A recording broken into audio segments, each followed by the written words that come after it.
At least 9 people, including a 1-year-old, hurt in a shooting on Hollywood Beach boardwalk there. Cameras catching the moment just after the shots were fired. The crowds were fleeing that scene. Well, this comes at the end of a Memorial Day weekend, sadly marred by violence. At least 16 people killed, dozens more injured in a series of shootings across the U.S. We a sick nation, really.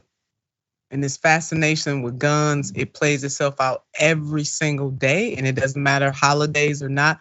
This is what is happening. And these shootings happened in very public places. So all of us are impacted. None of us, we can run, but we can't hide. You could be at a grocery store, you could be at a bank, you could be driving down the street, you could be walking down the street. Nobody is escaping this. So the gun violence occurred at beaches, high schools, motorcycle rallies, among other locations across at least 8 states. The victims were teenagers to people in their 60s. So this is hitting all folks. As for the shootings in Florida, they left 9 injured. Police said an altercation between 2 groups led to the violence, with all 9 victims hospitalized in unknown conditions and the possibility that children were among the injured. A person of interest was detained and a suspect was sought.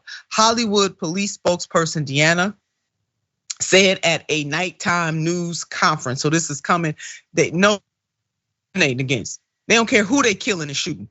This is problematic, America. And again, this seems to be business as usual. Reports of shooting dotted the rest of the US through the total, though the total number does not appear to be an outlier for a holiday weekend. The US averages about 57 gun-related homicides per day, according to a Pew Research Center analysis.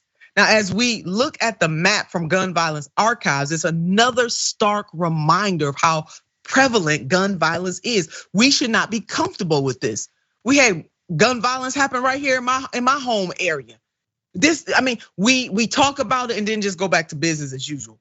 And if you want something done from elected officials, don't ask Republicans. This headline from March: after mass shootings, Republicans expanded gun access. In states around the country, Republican lawmakers are pushing laws to expand the ability to own and carry firearms. Dan, if firearms made us safer, then we should be the safest nation, industrialized nation on the face of the earth.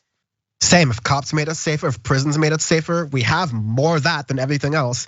But it's just every time I go over to Europe or outside of the country or even Canada, and all my friends tease me about, hey, aren't you glad to be in a country where you're not like chancing being shot just by walking outside? It's a morbid joke, but like that is unfortunately how we are being seen. And last thing, this is really important. Ron DeSantis just months ago, we just had this past weekend of Memorial Day where you had that shooting on the boardwalk. Just months ago, he passed permitless concealed carry in Florida. Yeah. You don't even need a permit. That's like permitless driving. That's ridiculous. But at least with driving, there are feasibly a lot of other things you could do with a car other than murder. So these Republicans are very dangerous. They are taking a scary situation in this country and making it much worse.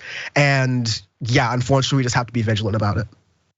Yeah, we do. And I just don't understand what it is about the Second Amendment. This whole that is absolute, that it is somehow more important than any other amendment to the Constitution, and or the whole foundational premise of this nation, forming a more perfect union, right? All of this rhetoric, beautiful rhetoric, because if we lived up to it, it would be a hell of a thing. I want to see us live up to forming a more perfect union, or the pursuit of life, liberty, and happiness. How can you get life, liberty, and happiness if we got to deal with gun violence? I just don't get it.